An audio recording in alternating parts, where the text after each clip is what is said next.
Welcome. Thank you for being here this morning. My name is Madeline Feig, and I'm the Communications and Events Specialist at Commute Seattle. We are really excited to welcome you all to the 2021 edition of Transportation Transformations. The attendees here today represent about 250,000 employees in Seattle, and we have some really amazing panelists that you'll hear from in just a moment. First, a couple of quick housekeeping items. I'm sure you've all, you're old pros at this by this point, but just a reminder that we're in webinar mode, so we can't see or hear you if you're an attendee. Feel free to introduce yourself in the chat. And then as we go through the panel discussion today, please go ahead and post your questions for our panelists in the Q&A box. We'll have our Commute Seattle staff sorting through those as we go, so you can put them in at any time and we'll have them ready by the time we get to the Q&A session. And then like I just mentioned, when the event is over, we will be sharing the slides and the recording with all of you afterwards. So our agenda today will look like this. After a brief introduction, we'll have about a 45-minute panel discussion, and then we'll have a moderated Q&A session starting at 11 o'clock. So again, get ready with your questions for that time.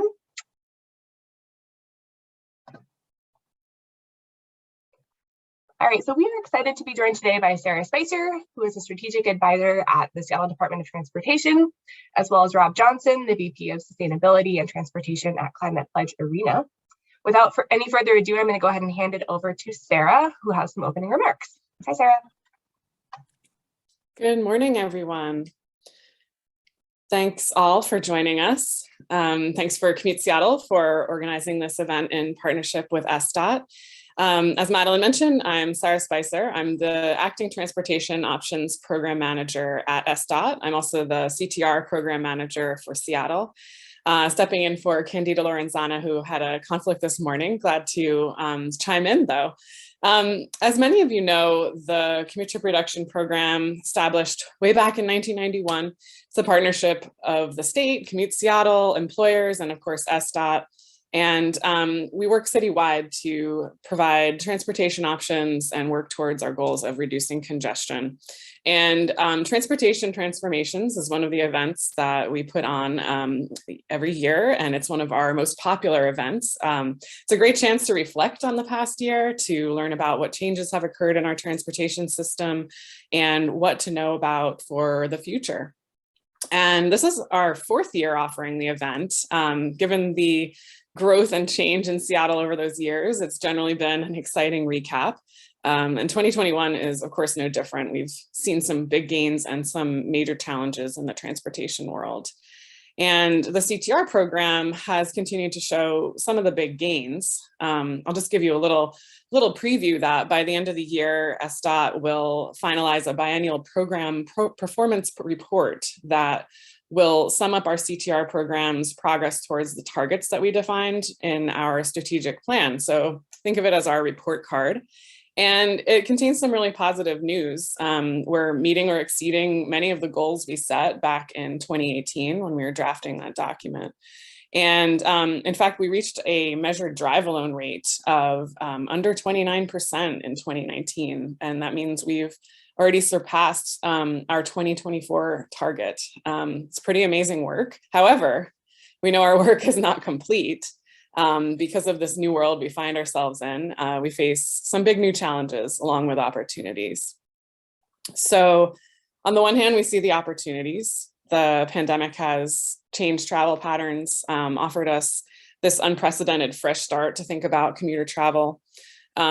Of course, remote or hybrid work is this opportunity to rethink the peak commute for those who can use that option, an opportunity to push further towards our congestion reduction goals. And this is an ongoing trend. You know, back in spring 2021, my colleagues at Commute Seattle put out the Puget Sound area return to work survey. At that time, 1/3 of work sites surveyed did not anticipate that 100% of their employees would ever return on site. So that's 1/3 of the sites. And at this time, you know, many months later, we see that there's still reduced occupancy. Downtown, less than 30% estimated occupancy at this time for office workers, according to the DSA. So we see this as a sustained trend, but, you know, ever looming on the horizon, we see this threat of a surge in SOV commuting. So people hopping back in their cars thinking that it's okay to drive now, or just being more comfortable driving right now. We see that traffic volumes in our region, across the state, across the country, are back up nearly to pre-pandemic levels, even while many workers are still at home, in fact. And transit ridership, other modes, they're coming back, but at a much slower pace than those traffic volumes. And understandably, people are conflicted about a return to transit and other shared modes, even though there's no evidence that it's particularly dangerous. During COVID, there's a hesitance about those shared spaces. So it's a new world. We'll continue to work together in the public and the private sector to support travel options, and encourage people not to just assume that driving alone is the answer as we enter this age of the hybrid workplace. SDOT and our partners will continue to innovate our CTR and all of our TDM programs to make sure we continue to make progress towards our vision, even though perhaps the peak commute will no longer be the only issue in the spotlight for us. So SDOT and our partners, we continue to invest in our region's transportation network, not least because of the role we play in reaching our climate and equity goals. Wanted to touch on that today. Climate change and our commitment as a city to reduce transportation emissions 83% by 2030 and be carbon neutral by 2050. We know that investment in electric vehicles and improved infrastructure and land use and technology, we still have this underlying need to shift modes away from carbon intensive uses, and that remains our top tool towards meeting those goals. So today we'll celebrate some of those major ongoing new investments. We've got our new light rail stations at U District, at Roosevelt, at Northgate. We opened in October. Partnerships between Metro, SDOT, Sound Transit, Community Transit, and WSDOT to support new connections to those light rail stations for those riding, walking, rolling, as well as bus restructure. Since the start of 2020 and in the first half of 2021, the city has built almost 7 miles of protected bike lanes, largely connections in downtown and in South Seattle. We've invested STM, or Seattle Transit Measure, funds into bolstering key service levels back from the service reductions that we saw during the pandemic, particularly in key areas of need like West Seattle, and supported again those connections to the new stations, the new light rail stations in North Seattle, and worked to provide a frequent transit network to provide all-day transit connections all around Seattle. And we'll continue to look ahead, continued change with Eastlink, additional rapid ride routes, investment in active transportation facilities, and a new waterfront, much more over the next year and beyond. And I'll just wrap up by saying, in this room, we know that despite the pandemic, cities will continue to be the thriving hubs for employment, business, tourism, living. There was kind of this concern that there was going to be an exodus during the pandemic, and we don't see that. We see continued growth.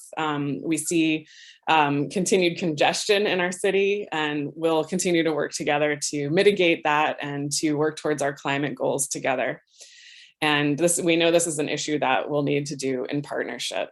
So today, let's celebrate the milestones we've reached and get excited about what's coming down the line.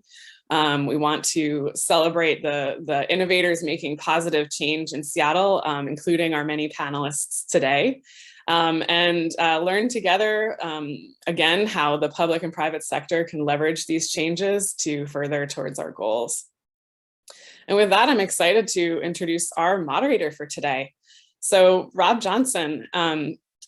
Rob has been a transit advocate, and was elected to be the first council member from Seattle's Council District number 4, a position he held from 2015 to 2019. And while on the council, he was responsible for passing sweeping zoning reform. He created $500 million in funding for affordable housing and supported ballot measures, expanding light rail and pre-K programs. And these were the largest investments in Seattle's history in this regard. He's worked for the past 2 years with the Seattle Kraken and Climate Pledge Arena, where he has been focused on ensuring that the arena's fans have a variety of easy and convenient transportation choices, to get to arena events and to implement the sustainability goals required to be the first net zero carbon certified arena in the world. So bravo for your work, Rob. Thank you for joining us, and I'll hand it over to you. Getting to that net zero carbon certification. Really a pleasure to be joining all of you this morning to talk a little bit about transportation transformations. And I think, people are going to be pretty excited to hear from the folks who are on the panel as well as get into the Q&A. So I won't belabor you with a long introduction other than to say that we all recognize the huge inflection point that we're at right now as a city, as a region, as a country. Really excited to have a great group of folks who are here with me this morning. I'm going to ask them to do some self-introductions, and the person who is turned on their camera first is Dongho Chang. So Dongho, why don't you take it away? Hello, everyone. My name is Dongho Chang, and I just recently rejoined state WSDOT, state DOT as the state traffic engineer. And previously, I worked as the city traffic engineer for Seattle and Everett, and really excited to be in my new role. We'll get into your history driving a Zamboni later, Dongho. Carrie, Avila-Mooney, I don't see you on my screen right now, but I think you're logging in. Are you there, Carrie? Hi, sorry. I was just presenting on fare compliance at another place, so sorry. I'm here. Welcome. We're just doing introductions. Carrie, why don't you introduce yourself? Thank you. Hi, everyone. I'm Carrie, Avila-Mooney, Director of Regional Government Community Relations with Sound Transit. Very happy to be here this morning. I've been working at Sound Transit for over 4 years in government community relations. And before that, I worked for one of Sound Transit's board members, King County Council Member Joe McDermott, as director of his Transportation and Land Use Policy Department. And before that, I worked with Rob Johnson at Transportation Choices Coalition. So over a decade, I've been working to provide high capacity transit to the region in an equitable and sustainable manner. And very happy to be here this morning. Thank you. Thanks, Carrie. Next, let's pass it over to the University of Washington, Caryn. Yeah, good morning, everyone. I'm Caryn Walline. I'm the Interim Director of Transportation Services at the University of Washington's Seattle campus, where I lead TDM programming, parking operations, and transportation planning for the Seattle campus, where we have over 75,000 daily commuters coming to campus. Prior to my time at UW, I managed TDM programming at Community Transit, as well as the Bellevue Downtown Association, assisting commuters and residents, property managers, and employers in improving access to sustainable transportation options. And then I'm also a lifelong Husky.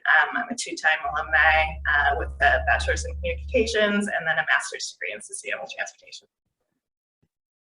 Welcome. And finally, the person whose headshot is clearly demonstrating the size of the recent fish he caught, Alex from King County Metro. That's right. Hi, everyone. Alex Mehn, King County Metro. I'm an innovative mobility planner over there, where I focus on technology projects and how technology can bridge the gap for transportation, for mobility, how we can get people to use services that exist and create new services that can help bridge those gaps too. Prior to Metro, I was also at Community Transit working with Caryn on TDM projects, commute trip reduction especially. So I'm really excited to be back in a room with ETCs and business leaders. And prior to that, I was in a TMA in Denver doing very similar work, trying to get people to use these services and really focus on behavior change. So really excited to be here. Thanks, everybody. Let's start just with a softball question for you, Dongho. Obviously the city's loss is the state's gain here. But talk to us a little bit about some of the big components. You obviously gained not just a loyal Twitter following, but also a lot of recognition for the innovations that you were working on here as a city traffic engineer. Talk to us a little bit about some of those legacy components that are unique to Seattle, and maybe a little bit about how you plan to take some of those innovations and scale them up at the state level. I think the biggest thing that Seattle has is really the people in our community, our business innovations. They're all working together to come up with a common solution, the best solution, and we always look to improve upon how we deliver services. And so what I've learned was really hearing from people who are using the streets and saying, hey, this is not working well. We could definitely improve upon this. Hearing from the bus drivers that says that, boy, at this intersection, this signal for whatever reason doesn't give us enough time to cross. And we're able to get together with our stakeholders and actually observe, like, yeah, you're right. If we were to just provide a extra 5 seconds, we can make this even better, right? And so, those are really the critical items, is to be out in the field, talking to each other, understanding the needs of the community, and then really rethinking some of our paradigms. Like, these are what we think are the rules of the road and how we should be doing business. But then we realize that, those things can be changed. Our streets can be revised so that we can provide priority for our transit. We can provide more space for people who are walking, provide safer space for people who are walking and biking, as well as how we accommodate people across the street itself, right? Things like, putting a crosswalk or a signal at a location that says, well, we have to have a certain amount of people crossing or a certain amount of collision. That's really absurd in terms of how we serve our communities. And so we have to really think about that. And then how we really realize some of the barriers that we put in the past by utilizing those principles, and we separated communities. We made things worse. And really repairing those harms that we've done. So my intent is to use some of the things that I've learned from working in Seattle and try to bring those tools to the state level so that we can improve conditions for all of our communities in our state, and then also have a dialogue with our national partners and try to change those standards and guidelines so that it is much more flexible and really be holistic about how we approach our streets. So Dongho, that's a big statement, and clearly, you've got you covered a lot of ground, especially on your bike, in this city of effectively about 850, 900,000 people. How do you get that same on the ground experience when you're representing a state of more than 7 million? Yeah, this pandemic has really shown how incredibly innovative and resourceful it can be. We are meeting with our communities remotely, but it's really important to have that that on the ground experience. And so my goal is to understand what each regions, because the state is really divided into regions, what those challenges are, and how as a state we can revise our policies, revise how we prioritize and fund and listen to the communities, and then how we measure how effective those things are, right? So for me, there are tools like the internet has the Google Street View. We also have people be able to be out there and be able to show what the conditions are. But I plan to try to visit all those locations that I'm hearing from to get a better understanding, so that my perspective is only informed better by experiencing what people are seeing on the ground. And no doubt bringing that folding bike along with you along the way, I would say. Definitely. Caryn, let's stick with the theme here for a second and talk a little bit about what Dongho just mentioned, which is, the pandemic has pressed everybody to think a little bit differently. You represent an institution that has long had a leadership role in innovation. And what are some of the components that are coming out of the pandemic that's causing you guys to think about either shifting modes or shifting behaviors, or the shifting transportation habits of your many varied different constituencies? Yeah, that's a great question, Rob. So really, UW, like you said, we are very innovative. One of the things that we really have been doing since the pandemic is wanting to really understand what are the barriers and challenges to our campus community for how they're commuting. And so one of the things that we did during the pandemic was actually a survey of our campus community, our students, our staff, and our faculty to better understand what their experience was going through the pandemic, and then what needs, challenges, and barriers they were seeing as we were returning to campus, and what their needs were going to be as far as commuting moving forward. So we had a lot of really interesting results from that. We learned from people who were taking transit that there still really was a fear around returning to campus, as well as really understanding what, from the employee and the supervisor standpoint, during the pandemic, there was a concern around people sharing the trip. So some of the things that we really tried to focus on as part of those helping people get back to campus, be able to get to campus as part of their commute, was looking at ways that we could take our UPass program and the programs that we already had available on campus and make those work better for them. One thing we did was partner very closely with our transit agencies related to helping to split van pools for people who are essential workers coming to campus. We saw, obviously, with the reduction of transit service during the pandemic, we had essential workers that were needing to get to campus, were not able to drive, but needing to be here to work. And so working with our transit agency partners to actually split vans, and we provided a full subsidy for employees to be able to do that van pool. That is something that we're actually continuing moving forward after the pandemic. As part of that, we also had some pretty major changes to some technology for our campus community. We implemented a new parking system on the UW Seattle campus, which is allowing us to better understand our utilization of parking on campus and be able to look at more flexible parking options moving forward to encourage people to use other sustainable transportation modes. Caryn, with a lot of businesses likely staying in some hybrid format here for at least the near future, do you anticipate that that's going to continue for the University of Washington as well?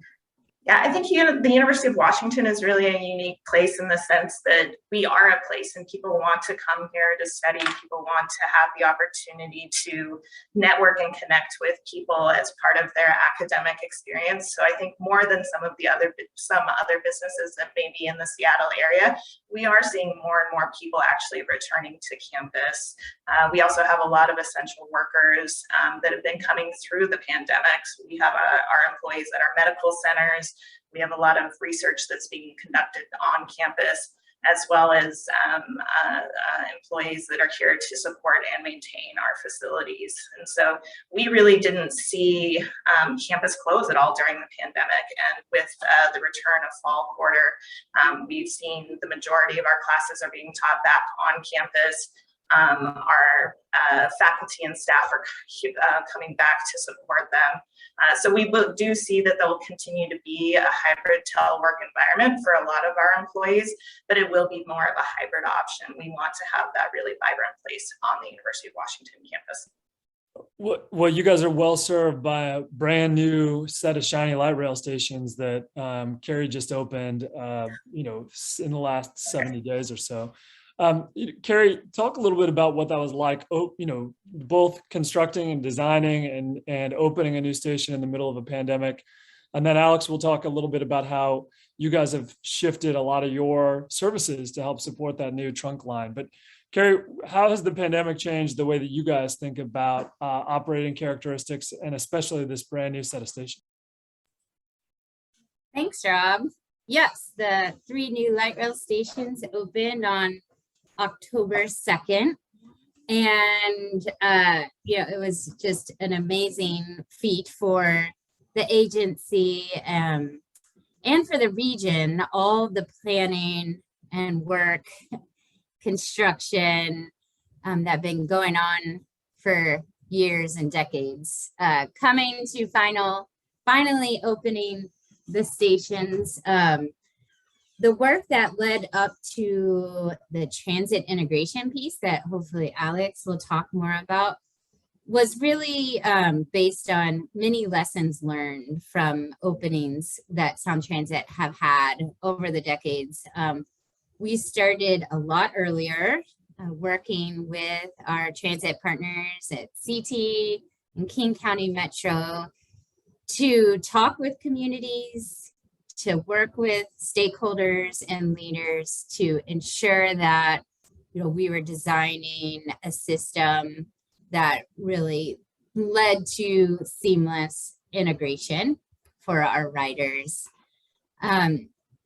So also great partnerships with University of Washington, moving into opening the 3 new stations, another culmination of years and years of work to make sure that our system was operating in a way that wouldn't impact the research and great activities happening at University of Washington. So opening those stations was really just a celebration of all of the partnerships, all of the work, all of the jobs created, and for over a decade getting to this point. So it was a really fun and inspiring way to, really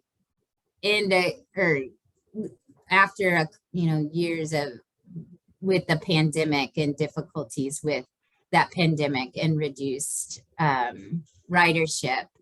I did want to say a little bit more about ridership and how Sound Transit has responded and adapted our programming a lot around our link service, but also our regional express service. So initially we did scale back service and have since restored most of that service on Sounder, Link Light Rail, and SD Express. But because, it really has been a great opportunity to see ridership and trends, and we will continue to monitor trends that we've seen through the pandemic that has led us to learn a lot about our ridership and about the region. But a lot of the trends during the pandemic moved away from a traditional commute hours, rush hours. So it is informing our service planning going forward. It really highlighted how important service to lower income communities have been.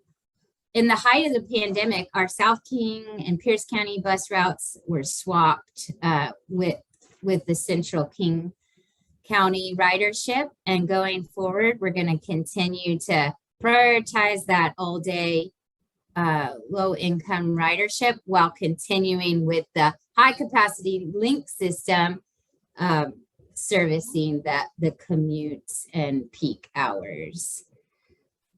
Also, sorry, I was a bit late. I was speaking to a panel about our fare compliance system, because that is another big thing of how our programming has adapted. It started before the pandemic, but the pandemic has given us a great learning lab about fare compliance and asking for proof of payment. So if you've ridden our link or commute Sounder system lately, you will see that we have fare ambassadors out on the service who are providing not just support in fares and how to pay fares and how to get an ORCA card or reduced fare program, but also helping with broader passenger relations about how do you get somewhere, and a lot of giving directions and supporting passengers in a much more holistic way. So that's another thing that we are trying right now and learning a lot about how to go forward, which hopefully we'll decide on some permanent policy and programs early next year. All really valuable pieces of work, Carrie, kind of all happening concurrently and all with kind of under the spectrum of what you talked about, which is, how do we really make sure that transit is serving those for whom it's a lifeline, right?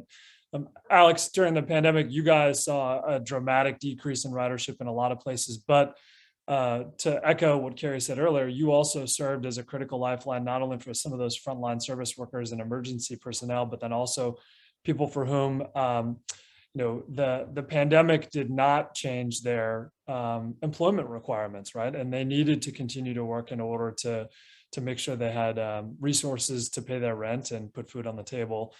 Talk a little bit about your work to try to serve those folks. And then if you have a little bit of time at the end, I think it'd be interesting for people to know what changes you guys have implemented to help augment the service that Carrie just recently opened and how that's going, and what you would anticipate as more and more employers go back to work in 2022. Yeah, quite the question. I echo a lot of what Carrie said around building those partnerships and really listening to the community. Metro's always been really held in high regard, having the community tell us what we need, what solutions we should be looking at, what barriers people are facing. And it was going into that listening mode through the pandemic that helped us make those choices. And some of them were tough choices. But like Carrie, we are back to 90% of pre-pandemic service levels, where we continue to serve those essential workers. And we continue to innovate even through the pandemic, things like via transit, Ride Pingo, these services, these kind of on-demand new services to connect to whether it's light rail stations or other transit facilities, has really, maintained speed and maintained demand throughout the pandemic. So we're excited to see that and continue to innovate in those ways. But there's also, innovation, it goes beyond just kind of service models. We're also looking at ways technology can be used to connect people through apps that already exist, like Transit Go Ticket. West Seattle has been, there's been a pilot in West Seattle for an incentive and a rewards program through Transit Go Tickets.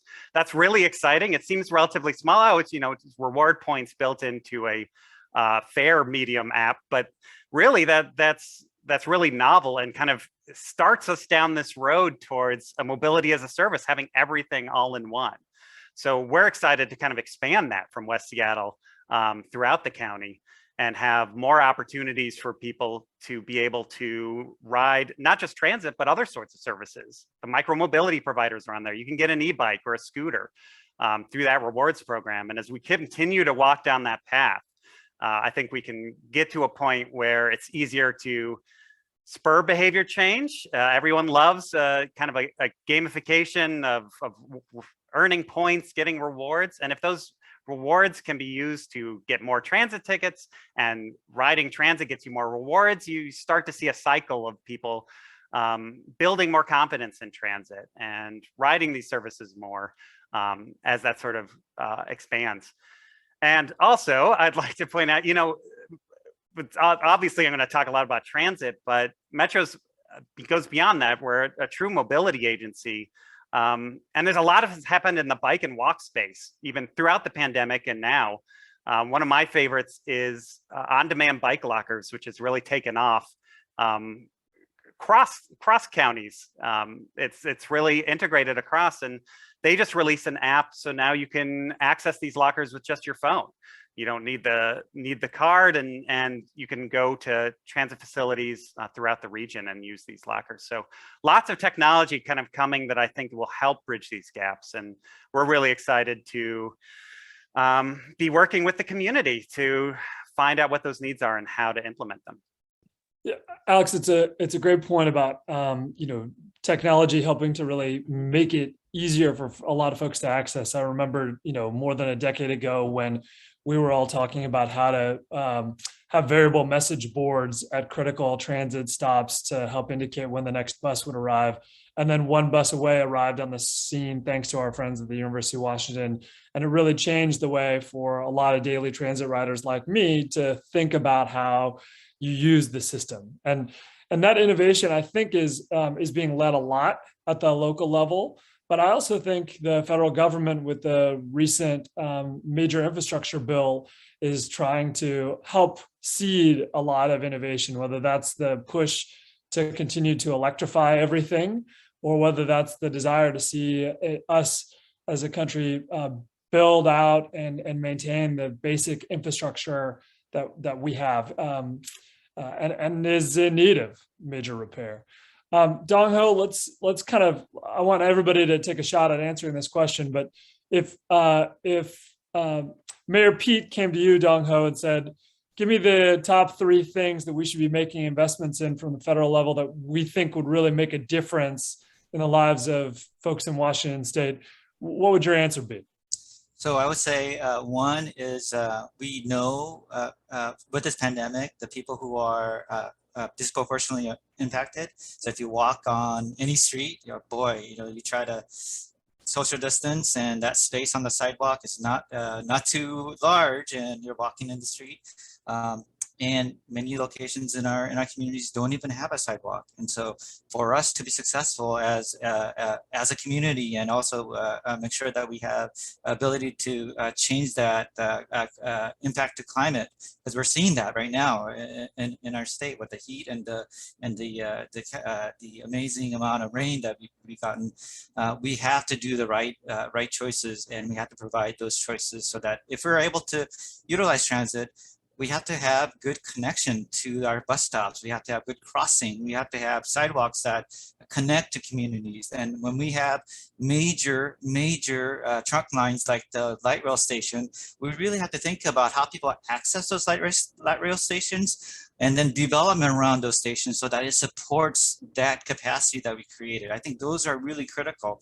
And then we also need to recognize that there are people that's been, they haven't been included in this economy. And so how do we support them, right? So with broadband and others, those are small little ways. How do we ensure that it's safe for them to get to the destination they need? So really be holistic about transportation and how we can change that paradigm. And the big thing for me is safety. We're seeing catastrophic and alarming trends with people who are outside the vehicle being really suffering the consequences of the capacity that we built. And because the lower volumes, people are not driving as carefully. And so we really need to think about changing our design approach so that any error that's made is survivable. So safe system design and changing our design guidance from the national level. Those are the things that I would highlight. All right, Caryn, that was a pretty wide net that Dongho just threw there, from basic safety and maintenance and redesign to municipal broadband as a way to help solve some of our transportation challenges. But so Mayor Pete calls you, says, you got your top 3. What's on your wish list? Through that survey that we did with the campus community, two of the biggest barriers that came up for people actually using sustainable transportation options were first mile connections to transit, as we're seeing, housing pricing in the district and the Seattle area continuing to rise. People are starting to move out further. And so one of the things that we're really hearing is, how do I connect to transit from where I live? And so I think looking at opportunities for those first mile connections, I think Dongho got at a lot of that. It's sidewalk infrastructure. It's looking at the opportunity for micro-mobility connections to transit. So looking at shared mobility hubs, TOD is part of that. And then the other barrier that we really heard was feeling comfortable using bicycle infrastructure. So looking at opportunities for separated bicycle infrastructure and continuing to build out that network. And then also looking at the transit infrastructure itself and creating better opportunities for infrastructure that really supports transit as a primary mode. Great answers. I'm one of those folks that uses the protected bike lane in my neighborhood a lot, and certainly used it a lot during the pandemic too. And it feels safer than it did before. But I also live with somebody who's not enthusiastic about me being a bike rider on occasion. So getting everybody comfortable with all ages and abilities, I think, is a really great priority. Carrie, we all are excited about the continued expansion of Sound Transit's light rail program and capital improvement program, but I think there's a lot of enthusiasm about how it could go more quickly. Is that one of the answers that you would give to Mayor Pete if he called you and gave you 3 wishes? Yes. Well, if Mayor Pete called me, I would start with talking about how well situated our region is to receive infrastructure funds, more of them, all of them. Mostly because we have the local, we have the regional support, we have the regional investment in our system, we have the workers, we have the structures and the plans to equitably engage with communities to help us co-create, build, plan systems. I think, due to the rising construction property cost, Sound Transit this year went through a process that we called program realignment to look at rising costs for the projects that are in our planning pipeline and how we were going to make sure that we deliver our commitments to the region while being realistic about the financing and the fundings that we have in our financial plan. So there were some changes to our Sound Transit 3 and some Sound Transit 2 project timelines. And so looking at all areas of increased investment is our top priority, to look at not only the federal infrastructure dollars that were so well suited to take and immediately apply in these projects, but also through the state and private public partnerships to look at ways that we can restore the timelines that we had before program realignment, and if there are opportunities to deliver quickly and faster, that we are always open to looking at that, considering that, and talking about that. So yeah, we're ready. We have the workers, we have the plans, we have the regional local match, and we're very excited to take advantage of the opportunities that it could bring to us.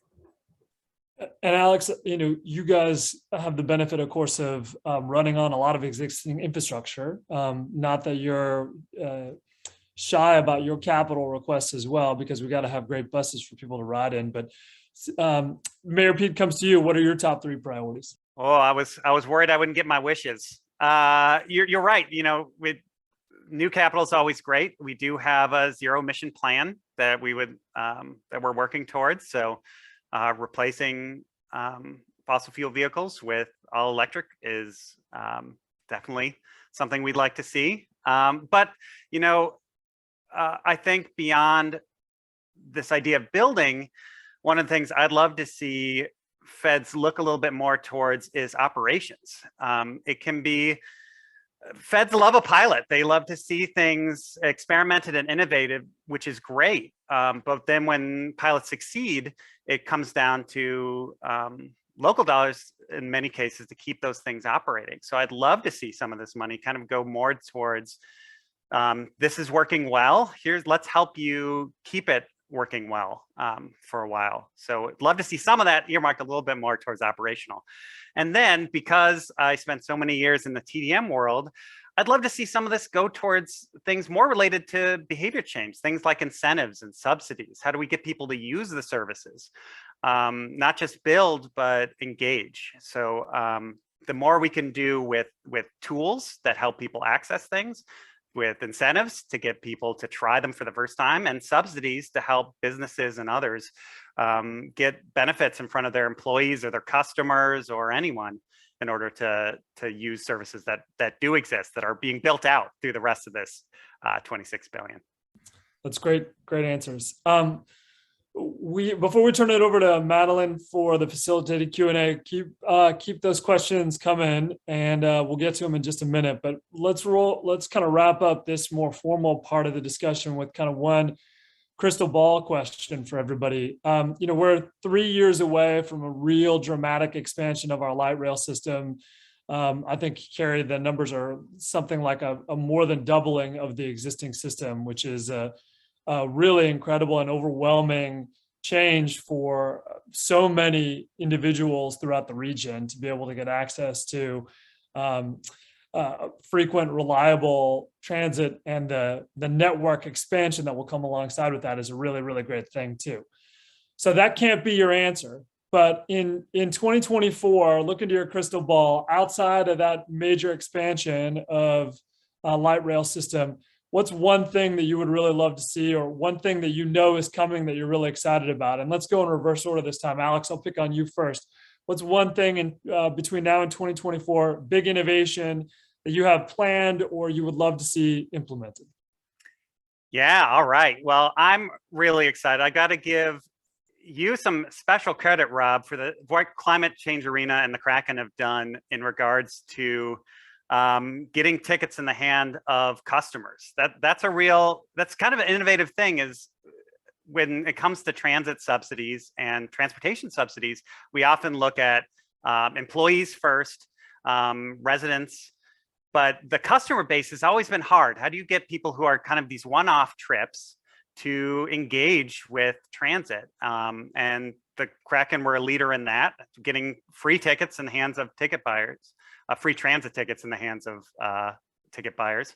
And one thing that we're excited to start working on next year, then that will continue into 2024, is an idea called transit validation. So similar to like parking validation, how can businesses provide transit tickets to customers for either retail trips or going to a medical appointment? Imagine if you could call up, make a medical appointment, and it came with a free transit pass to get you there easier, or went to get a haircut and you got a free ride home and by going to that barber. So our idea is that, maybe we can, we're gonna work with the community, work with these businesses over the next year, and really create this program together. So literally look at what are the needs and barriers of the business community. How has COVID really affected the businesses, and how can getting more people there through transit subsidies, maybe in the future other sorts of subsidies, in order to build back economically from the pandemic, but also, build more confidence in transit through that program. So this is really starting off of the work that you and the Kraken have done. And how can we expand that throughout the entire county? How can small businesses engage with something like this? How can businesses in smaller communities really come back from the pandemic? So I'm really excited about that. How can we build a new program together, the entire business community, in order to work towards that? And the other thing I'm really excited about is just listening. I think in the pandemic, we've gone into listening mode. I mentioned that before, but we really want to hear from the business community. What are your challenges, and how can we work to get you through them? Even things like I mentioned, economic recovery, things you may not link directly to, well, if only there were more transit passes in the world. Getting people mobile helps businesses recover, and we want to see more of that. So the more we can listen throughout between now and 2024 and beyond, this listening phase will never end.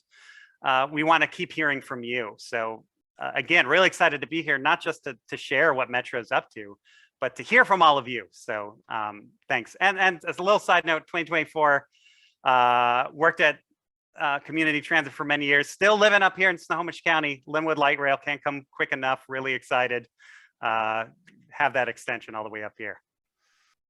Thanks, Alex. That plug was authentic, folks. I didn't pass him any Kraken gear under the table, but I appreciate the shout out. That was very kind of you. And at Climate Pledge Arena, we really care a lot about these infrastructure investments, not just because we think it's the right thing to do for the environment, but it's also really part of the guest experience for us. If any of you have ever been to a show or an event at a building or a stadium, and had a really great time, but then got stuck in traffic on the way home, you know that the next day at work, you're not talking to Dongho about how great the Jonas Brothers was. You're talking to him about how it sucked being stuck in 30 minutes of traffic trying to get out of the garage. So we think that's a really important part of the guest experience for us too. So it's the right thing for the environment. It's also a really good thing for us. And just to toot my own horn for one more minute, we've seen a really, really great ridership numbers. Carrie, we've got about 20% of folks that are taking light rail, monorail to all home Kraken games. And Alex, probably another 6 or 7% who are taking King County Metro. So those are really full buses and really full trains that are picking people up. And it's gone really well so far. We've got room for improvement for sure. But we're really grateful to you all for the continued opportunity. And we're going to test the system a little bit here on New Year's Eve. So get ready with a lot of folks who are going to be on the Seattle Center campus for a couple of our events and a couple of other events happening. Trying to get home safely and reliably on New Year's Eve is always a challenge, but particularly during the pandemic, it's going to present a different challenge. So looking forward to talking to you guys more about that later. Carrie, what's one big thing that's not the expansion to Linwood Link or Federal Way Link or Redmond Link that you're looking forward to between now and 2024? Thanks, Rob. It's hard to choose one, but yes, in the next 3 years, the current link system is just a bit over 25 miles, and in 3 years, it's going to be 62 miles. So it's a very exciting and scary time at Sound Transit as we move more from an agency that really primarily was doing planning and project delivery, construction, to an agency and a system that is primarily an operations agency. And so really the innovations around our passenger experience as we move to this, primarily a service delivery agency is the most exciting for me. You may have seen in the news recently about some of the communications challenges we had over the past few weeks, and looking at how we communicate with passengers and how we serve our passengers is where we are looking at the most innovation. So in Sound Transit 3, the board passed an innovation fund to go along with all the projects in Sound Transit 3. So we have an innovation team that is looking at passenger communications and experience. So one thing I want to wrap is that we recently issued an RFP with a challenge to vendors to work with Sound Transit to create a solution that would be a tool for passengers to plan trips, pay fares, receive real-time notifications about service, and to get interactive customer passenger support. And we're not just thinking about an app for this product. It would be available on the website and hopefully potentially at touchscreens and stations in the future, designed to really accommodate passengers who use assistive technology, as well as those that are limited with English proficiency, and then all of our riders. So we plan to roll out those features early or sometime next year, and we'll continue to augment that solution over the next several years. So we're also planning to pilot assistive wayfinding technology next year with the goal of enabling passengers with needing support and easier ways to navigate through our system and our station. So one last thing I just have to talk about is our transit-oriented development program, because over the next few years, this team keeps on innovating, working with the community, and really it's around the big barriers are financing. So looking at innovative financing so we can continue to develop the affordable housing with communities as we continue to open up stations throughout the region. So there's a lot of innovation around that, public-private partnership, and I just can't go without talking about that as well. Really great long one thing, Carrie. That was really awesome to remind folks that we got to have housing for these riders. We also got to do a good job of communicating with them. So the service is an important component, but it doesn't mean anything if we don't have the people and we can't tell them where to go. Caryn, what's your one? Yeah, I think, I kind of have already talked a little bit about it, but what we're really seeing is a big barrier for our campus community for using transit is looking at first mile connections. And so I think as an employer, as well as a destination for visitors and for students that are coming to campus, we're really interested in working with our transit agency partners and with micromobility vendors to understand how can we look at that whole trip that's impacting people, and what do first mile connections look like, and what is our role as the university in helping to support that so people can get to campus. And so that's something that we're really excited about exploring further with our transit agency partners. I love that. I mean, if there's something that we all learned in the pandemic is that streets for people was a real thing, and for good reason, right? And you get a lot more folks out at the Ballard Farmers Market when you close down that street than you do when you're using it for cars to park there on a Friday night to go to all those restaurants. So the more we can create those streets for people, and I'll make a little plug here in that, pedestrianized 43rd to get you from the light rail station to campus would be a pretty great innovation. Dongho, take us home before we get to Madeline and Q&A. Okay, I'm going to get a little geeky in that I'm looking forward to the updates in the design manual and in our rules of the road manual, MUTCD. So those two will be game changers for our entire nation. The reason why is because they dictate how our streets function, Rob. So like you said, streets for people, and how we revise the function and just the interaction that it has with people that use it is dictated by these manuals. And in 2023, our Secretary Arjun Millar will be the chair for AASHTO, and he will be delivering the update to the design guide.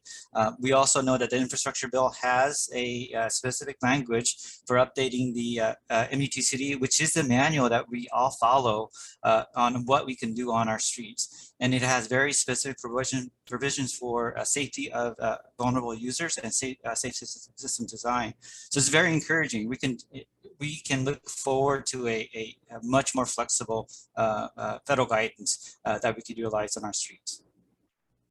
That's awesome, Dongho. Thank you for sharing all that, everybody. Madeline, you're gonna take over now and facilitate the Q&A from the chat, and I'll say a quick thanks to our panelists for such a great conversation and pass the mic over to you. Awesome, thank you so much. And Rob, if you don't mind sticking around, I may have a few questions to toss your way as well. Thanks everybody so much. This has been a great conversation. I really enjoy listening to it. We have a whole bunch of questions. We'll get to as many of them as we can. But I want to start off, maybe we spend a lot of time at Commute Seattle, and I'm sure you all do as well, thinking about behavior change strategies and how we can get people to, think differently about their habits and their travel behaviors. We have a question about what behavior change strategies or education efforts are planned to encourage folks to take public transport. So maybe we can start out with maybe Carrie on that one to talk about a little bit your plans for behavior change and education for the new year. Yes, great question. So through the pandemic, Sound Transit has been very focused on communicating about what we are doing to keep our services clean and safe for people. So a lot of our work has been through communication about why Sound Transit is great, why public transportation is great. Through the pandemic. I think, as I mentioned earlier about our innovation work that we're doing forward, I think that is going to be really a place where we can focus a bit more on making things easy, intuitive, and just much more passenger forward and friendly than in the past. And those are, some of the things that we can do to help people really be attracted and safe on riding public transportation. Awesome, thank you. Alex, do you have anything to throw in there? Yeah, I mentioned the Flip Your Trip, the West Seattle incentive program. We're going to work on expanding that throughout the county. I think that's incentives and rewards are a great way to spur behavior change. That's kind of a tangible example of something that we'll be working on. We also have a transportation demand management team at Metro who continually working with employers and jurisdictions on how they can really spur that change in behavior to riding services. So maybe I'll leave it at that. Awesome, thanks. And Caryn, curious from your perspective, both with student population as well as employees, if you have any ideas about how we can work in behavior change. Yeah, I think a lot of behavior change is based off of people feeling comfortable using the system. So a lot of the communication and education we're doing, especially with students who are new to coming to campus, if they're coming from areas where they didn't have access to transit and now they do, it's really about helping people figure out how to navigate the system, figure out how to plan their trip, and feel comfortable using the system and understanding where they can go using transit. So we do that through personal trip planning. We're actually in the process of looking at opportunities for a more technology-based solution for our trip planning to help people be able to do it more on their own, teaching someone to fish versus catching the fish for them. I didn't say that metaphor correct, but you all get the idea. And really just helping people understand how they can use transit and how the transit system works. Thank you. Yeah, Dongho, anything to add there as well? I think it's just our infrastructure can really highlight and show and educate people why transit will work better for them by providing those great connections when you're getting to transit, by more comfortable sidewalks, crossings, but then also how transit travels through our streets. And so we're prioritizing with transit lanes, queue jumps. Third Avenue is just, it's a proof that, if you provide a corridor for transit, and then also, we need to do more in terms of improving the atmosphere, right? So that it's a pleasant experience. So it's a reliable trip. You're actually going faster by taking trips than trying to drive alone and spending 30 minutes getting out of the parking garage. It's not a pleasant experience, right? And that's what Rob is really highlighting. Is like, you got to have really a robust strategy, and then providing that. I think the other aspect is that we all, as a community, need to put our priorities into where we value things, right? So we value our environment, and so really highlighting the importance of thinking about our actions and consequences to the environment. And so I think those things we've been very successful at, and we need to continue to do that. Thank you. Rob, the second half of this question is a good one for you. What behavior change strategies or education efforts are you planning in order to help out your event attendees understand their environmental impact of their travel decisions? Yeah, it's a really important one for us. We do a post-event survey for every event that we have at the arena, and that helps us to better understand how folks are getting to and from the building. And I know it feels like we've been around forever, but we only opened about 15 days after Carrie did, which means we've been open for about 60 days. We've had about 25 or 30 events during those 60 days. So we're learning a lot about our systems, but we're also planning for the future. So, for us, we are hopeful to be able to continue to expand upon our subsidized public transit component for more than just home hockey games. Like to be able to showcase for folks in some ways the sustainability footprint associated with their travel mode. So if you make the decision to drive to the building, maybe we can show you the impact that you're having versus somebody who took the monorail, maybe even just somebody who drove and parked downtown and then took the monorail, right? Just that little piece of education may be enough of a nudge that you need to think about changing your behavior. And also, by the way, spending a heck of a lot less on parking. And then, we're really planning for the future. As Carrie more than doubles the system, we anticipate that that's going to create a huge opportunity for us to think about that connection at the Westlake Center. what does it mean for our monorail system to get people up to the 20% that we've got right now, up to something higher, like 35 or 40%. If that system can't handle that capacity, how do we look to Alex and the D line to be able to augment that, right? So just thinking through some of those future systems to make sure that we're not only helping to promote sustainable travel choices for folks, but then also making sure that when we have folks taking them, that it's a good experience too. So just a couple of big things that are on my to-do list for the next couple of years. Just a couple things. Awesome, thanks, Rob. Here is one for Alex. Somebody was wondering I know you mentioned a bike locker app in one of your answers. The person has heard about the physical bike link card, but not the app. Can you talk a little bit more about that? Yeah, brand new. Just came out, I want to say 3 weeks ago. You can download it in the App Store.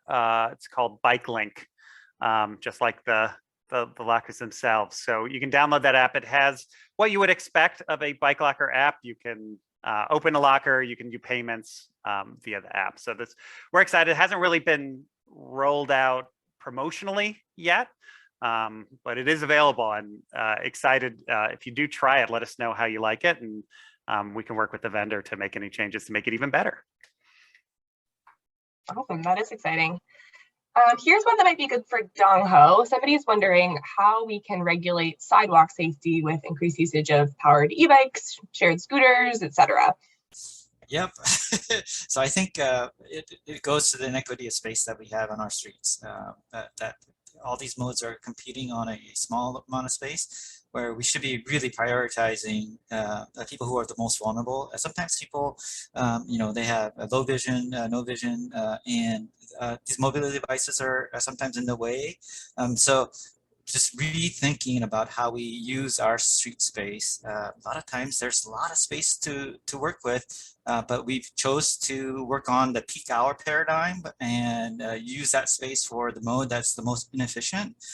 So if we prioritize that space, we have a lot of space to work with. The other is that really thinking about some of this hybrid environment that we are in now, and how do we continue it so that some of those trips that don't need to be taken, we continue that. So in order for us to really have ability to have flexibility in our lives, so I think just the paradigm of using our existing space more than ample, but we just have to reprioritize as a society. That's a great answer. Thank you. Here's one I like from the Q&A. Maybe we can just do a quick rapid fire round for everybody on this one. If we all of a sudden had a ton of money to spend to solve the climate crisis, what would be the first thing that you would do? Maybe we can start with Caryn on that. You can take a second if you want. It's a big question. That is a big question. I might need a minute to think about that. Maybe start with Anybody else have a readily available answer for that one? Alex. Yeah. Oh, Dongho. Yeah, so I would say build our pedestrian infrastructure, connect our communities so that people who need access have access, and change our paradigm so that we're serving the mode that really matters. Every trip is a walking trip.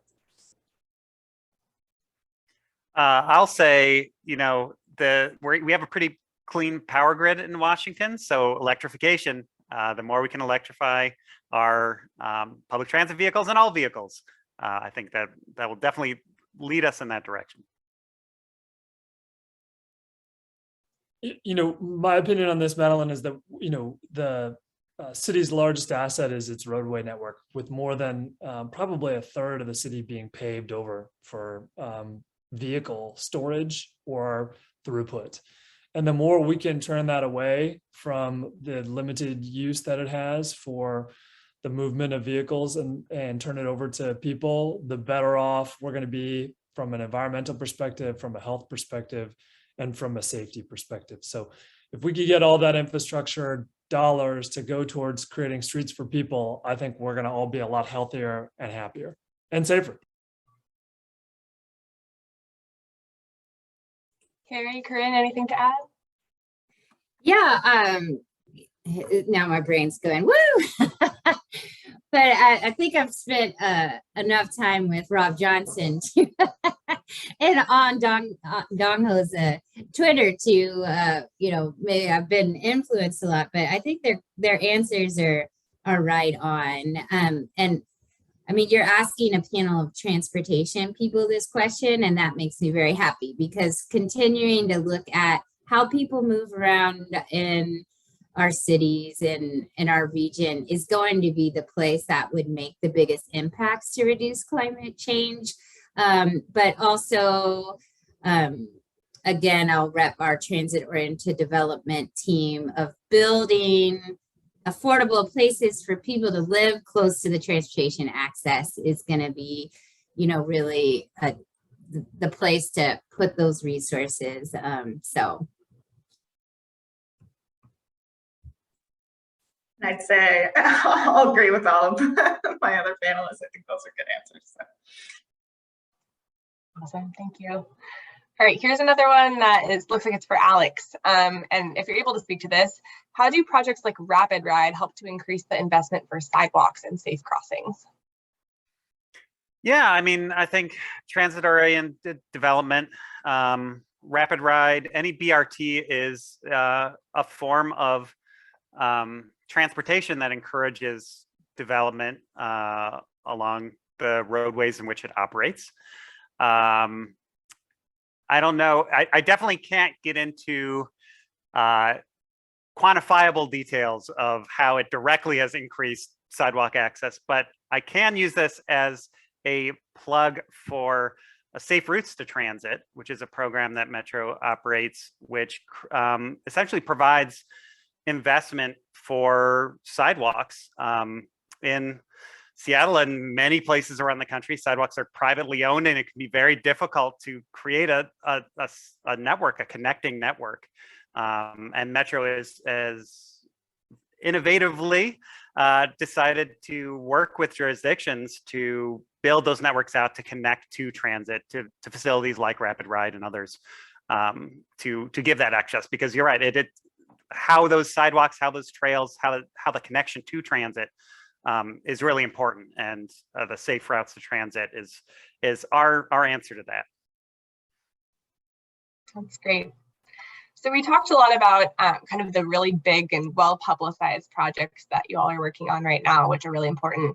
But somebody wants to know what's perhaps one thing that you're excited about for the coming year that might be a smaller project that we may not have heard about, maybe a side project that you're working on, and maybe talk about why you're excited about it.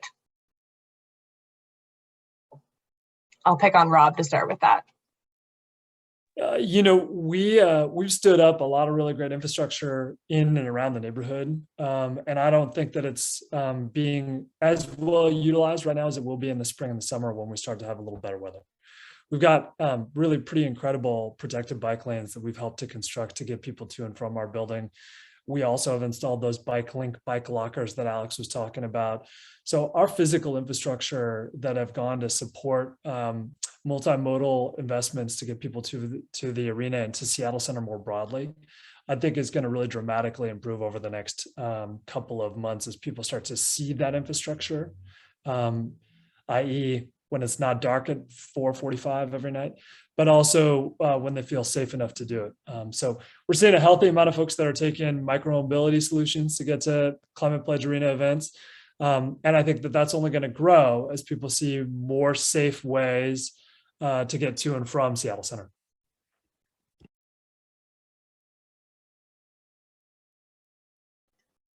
Feel free to jump in. Okay. Your little-known project. So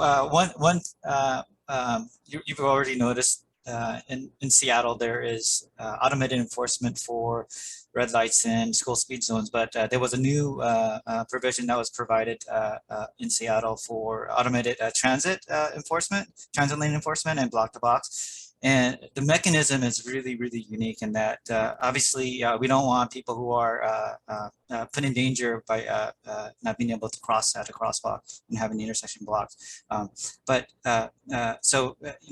Plenty of incentives to make sure that we're all behaving correctly and keeping each other safe. But if someone does get a fine, that fine is used to provide access for people in Seattle. It'll be to provide accessible pedestrian signals so that at those same locations where people are having these difficulty and people who are violating, they'll actually help make it more accessible for people who need that accessibility. And for the state, a portion of that fund goes to the Coopers-Jones Active Transportation Council. And their mission will be to look at entire state and look at communities that have been underserved and providing safety improvement for pedestrians in the state. So what a wonderful way to, hopefully there's no revenues, but if there is, it'll actually help improve conditions for people that are impacted. Yeah, a project that we're really excited about for the UW Seattle campus is we are about to kick off a bicycle parking plan process that will help us identify where the demand for bicycle parking is going to be on campus moving forward for the next 5 to 10 years. And that's really going to help us identify opportunities for bicycle parking, not just for our commuters coming to campus, but also visitors. Alex and others have mentioned Bike Link. We're looking at opportunities for single-use bike locker rentals on campus as an option for students coming to campus. So we're really excited about that as far as identifying the need for additional bicycle parking on campus. We're currently at about an 8% of our campus community are commuting by bike, and we're really focused on increasing that moving forward. So that's an exciting project we have going on. And I'll say all metro projects are big projects. We're excited about everything we're up to, but maybe one smaller thing that's maybe a component of all of our kind of innovative projects is looking at how do we prioritize. We serve an entire county. There's a lot of people, a lot of areas, and how do we serve people? How do we prioritize where these new innovative investments go? Where do new services go? So we're constantly looking at how do we refine that prioritization? How do we make sure that equity plays a major and fundamental role in how we plan new innovative services throughout the county? So that's kind of an ongoing thing, but something that maybe people don't often think of as, we somehow have to decide where these things go, and refining that prioritization to make sure everyone has access to these services, that it's going to people who really need it most, is really important. And I'm excited that that is really continuing and ongoing and always iterating. This is Carrie. I'd like to talk a little bit about Sound Transit's commitment to becoming an anti-racist organization. And some of the tools that we'll be implementing, that we have been piloting and implementing with leadership of our Civil Rights Equity Inclusion Office. We are using a racial equity toolkit and an equitable engagement toolkit on more and more of our projects and policies and procedures within the agency. So it's something that you don't hear about on the Seattle Times as much, but is really going to be very influential in how we work with communities and within our projects and policies. And one exciting thing, recently we just released an RFP to work to have a focus on how Sound Transit is more part of the solution with our communities that are experiencing homelessness and unsheltered. We released a RFP to bring in outside experts on this and to help us really work with what we're calling communities of focus to ensure that we're providing the right support and compassionate interventions when we work with those community members either on our services or on our properties and in our facilities. So it's a really exciting effort that we're embarking on with a 2-year commitment and a lot of support and enthusiasm within the agency to do this work. Those are all really important things. Thank you. We have a couple of questions around kind of how travel behaviors are changing and continue to change as people commute less to a physical office. I'm curious if anyone has specific answers as to how mobility services might adapt to these changes as we talk more and more about hybrid workplaces and people commuting less on a 5-day-a-week schedule. Oh, I'd love to take a first stab at this one. Go for it. Yeah, you're right. Travel's totally changing. But I think it's important to note that these changes were happening even before the pandemic. There was a shift moving towards working from home already in place. Obviously, the pandemic sped that up quite a bit. And what that's done is it's changed how travel happens. Someone mentioned peaks earlier. You know, those travel peaks are becoming one long mesa that we just have to kind of plan around. And travel that normally, you kind of focus on commutes. Commutes are just 2 trips a day. There's lots of other trips that happen that services need to serve. And one way that we're looking at that is through our suite of kind of on-demand services and flexible services. So, fixed route transit is fundamental, but it doesn't always work for everyone and for every trip. So the more we can provide different options and different technologies and services in order to serve these other trips, I think we'll be poised for more success because, like I said, the trend was continuing before, which means that when the pandemic ends, it's not going to slingshot back to 2019. So we need to be prepared and continue to innovate on how do we serve these other trips and how do we enable mobility for people who may be traveling 1 or 2 days a week instead of a 5-day traditional work week. If I could just add to that real briefly, Madeline, I think, one of the challenges that we're seeing just internally as the organizational, also commute your production person for the, 250 full-time people and the, 1,000 or so part-time people that we have, is that, we need to see some kind of return to kind of a feeling of safety. One of the challenges that we have of getting people back onto transit is they're not feeling safe either physically or from a pandemic perspective. And, we're a region that has historically, especially in King County Metro's case, had one of the highest median incomes of transit riders in North America. And getting more and more folks back onto public transit creates that safe environment from a physical perspective, but it also needs to be incumbent upon all of us to remind everybody about the COVID protocols that folks like Metro and Sound Transit have been actively working on in order to make your actual bus safer too. That means that we got to put more money into basic maintenance so that the bus looks clean and feels clean, and so does the light rail train. But we have a lot of work, I think, to do to really encourage a lot of folks to come back to public transit, because I think, just speaking from the work that I've been doing with our staff to try to educate them, they feel a lot safer coming to a home Kraken game because you've got that big swell of a crowd, and they feel less safe taking public transit to and from work at a traditional commute hour just because they don't see that same big crowd every time. So I think we've got work to do there from a safety and health perspective too.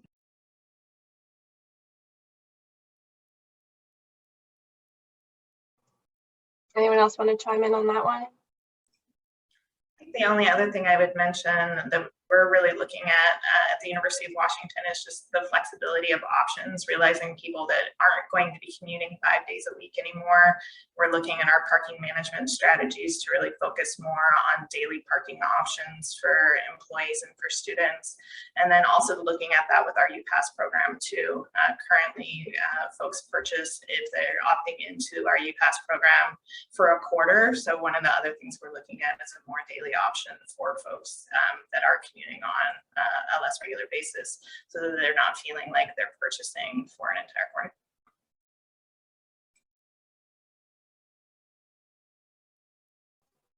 Dongho, did you want to jump in there?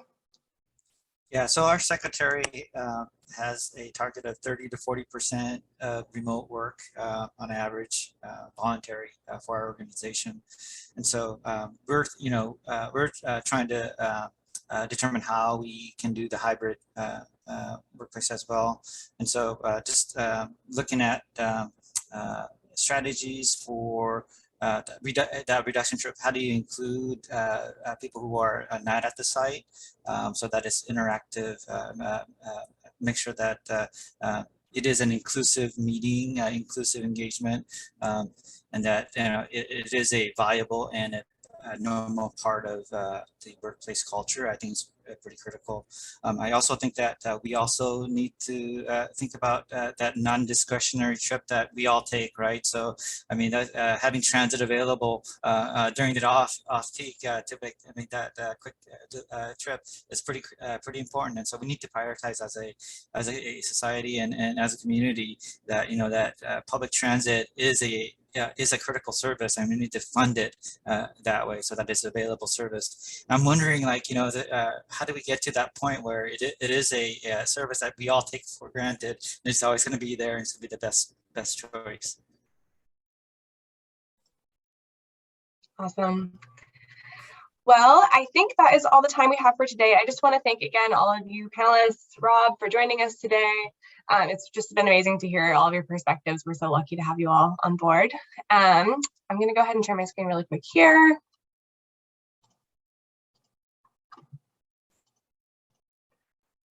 Just to do a final plug, if you are not already in touch with Commute Seattle, please reach out to us. We would love to help you with your transportation planning needs. We have our contact information on here. And again, we really appreciate all the folks who were able to join the event today. We will send out both the slide deck as well as the recording, so you're able to share that with colleagues who might have missed the presentation today. Please reach out to us with any questions. And again, we hope to see you all in the new year. Happy holidays. Thank you. Thank you. Thank you.